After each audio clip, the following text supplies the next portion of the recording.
For all of history, humans have enjoyed a good puzzle. Puzzles, codes, and ciphers have been found almost everywhere, from 2nd century Egypt to the 17th century letters between King Charles I and Queen Henrietta-Maria. Still today, crossword puzzles, Rubik's cubes, and Sudoku all remain enjoyable ways to pass the time. Here 7 codes were called impossible, even unbreakable, until the right people came along.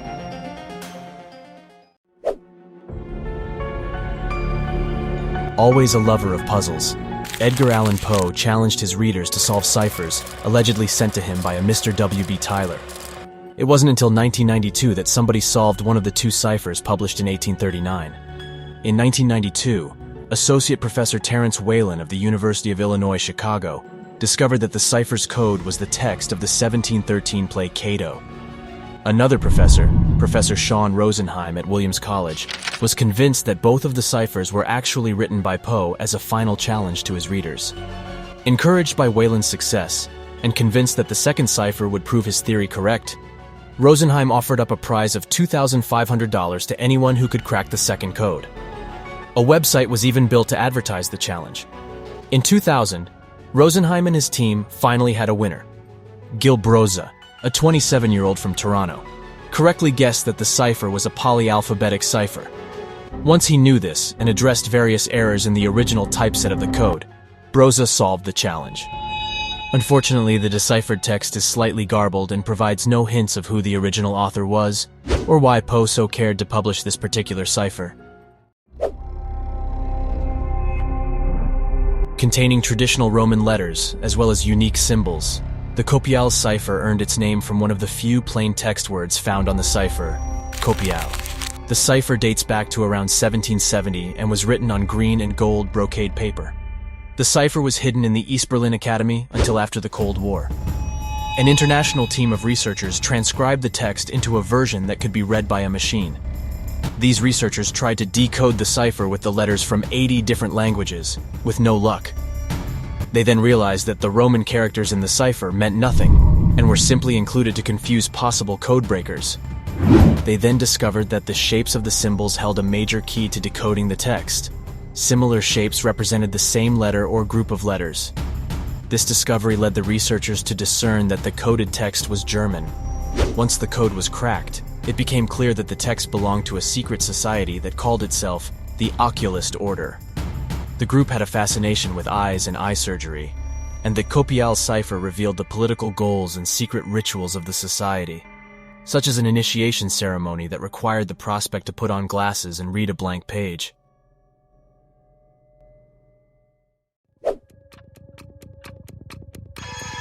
In the late 1960s, the Zodiac killer terrorized the greater San Francisco Bay Area of California. The identity of the Zodiac killer and the final tally of his victims is still not known, but one part of the case has finally been solved. The case was notable for the letters that the killer would send to local news outlets, as well as live on-air phone calls he would make. After slaying his last victims, the Zodiac sent a cryptogram to the San Francisco Chronicle. The coded puzzle contained 340 characters. The FBI, as well as amateur code breakers, worked on cracking the code for 50 years. In December 2020, an international team finally succeeded.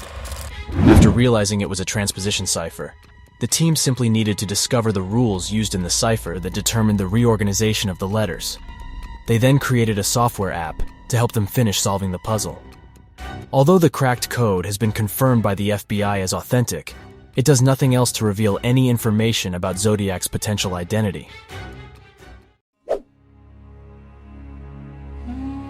For nearly 300 years, the Vigenere Cipher was considered to be unbreakable by everyone who knew about it. The puzzle uses a combination of 26 different cipher alphabets. Created in 1553, the cipher was cracked in 1854 by Charles Babbage, a British cryptographer. Babbage seemed to possess a unique blend of intuition and smarts that allowed him to break the code. He noticed how repetitions in the cipher also translated to repetitions in plain text. Additionally, the space between these repetitions revealed the length of the keyword. However, he never published his work, and so the code continued to be considered unbreakable. 50 years later, Friedrich Kasiski cracked the code and published his work using the same technique as Babbage, and this was not known until Babbage's work was finally published later.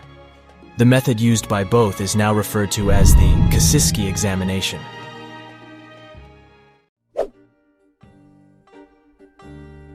In 1878, excavations in Greece undertaken by Minos Kalokairinos revealed a variety of scripts on tablets. One of those scripts was termed Linear B. When it was discovered on the island of Crete, nobody could read it, or even quite knew what language it was. Various scholars tried their hand at deciphering the code, and while progress was made, the code wasn't cracked until Michael Ventris came along in the 1950 century. Earlier scholars helped Ventris by classifying the signs of Linear B, and by the construction of a grid showing various relationships between signs.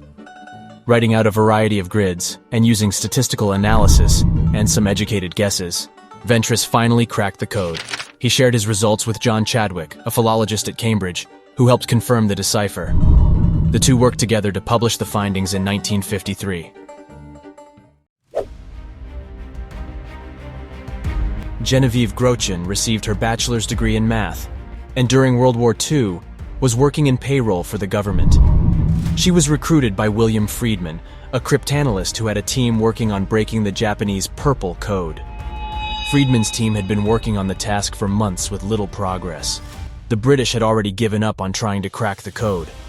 On September 20th, 1940, Grotjan discovered a pattern that would lead to the deciphering of the Purple Code. Looking at the encrypted messages, Grotjan noted certain repetitions and cycles that others had missed. When she brought the discovery to the attention of her supervisor, Frank Rowlett, it's been said that he exclaimed, "That's it! That's it! Gene has found what we've been looking for!"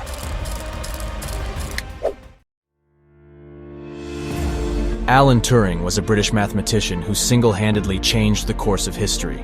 In September 1939, he took up residence at the headquarters of the British code-breaking team at Bletchley Park. His foe was not just Germany, but Germany's cipher machine called Enigma. He fought technology with technology and created his own code-breaking machines, which he referred to as various versions of the bomb. These machines would decipher codes that revealed positions of the dreaded U-boats. In addition, Turing's bombs would deliver into the hands of the Allies messages sent directly from Hitler. Even as Germany advanced their encrypting machines, Turing kept up. Polish researchers like Marian Rejewski understood the answer to the code wasn't in linguistics, as the British initially suspected, but in mathematics. Turing was essential in adapting the work of Polish codebreakers like Rejewski. Working from research they supplied the British. Deciphering the German codes prevented countless attacks by U-boats, thereby preserving life and crucial supplies, and arguably shortened the length of the war. The BBC estimates that some 14 million more soldiers may have perished during World War II had Enigma not been cracked. Codebreakers are the movers and shakers. They are the ones who work diligently behind the scenes to unearth secrets and prevent global disasters, namely war. But more than that, they are artists, scientists, linguists, and have a thirst for figuring out the complexities of human nature. Do you want to put your code-breaking skills to the test? Comment down below. If you like the video, please give us the thumbs up, share, and subscribe to support our video. We really appreciate it. Thanks for watching.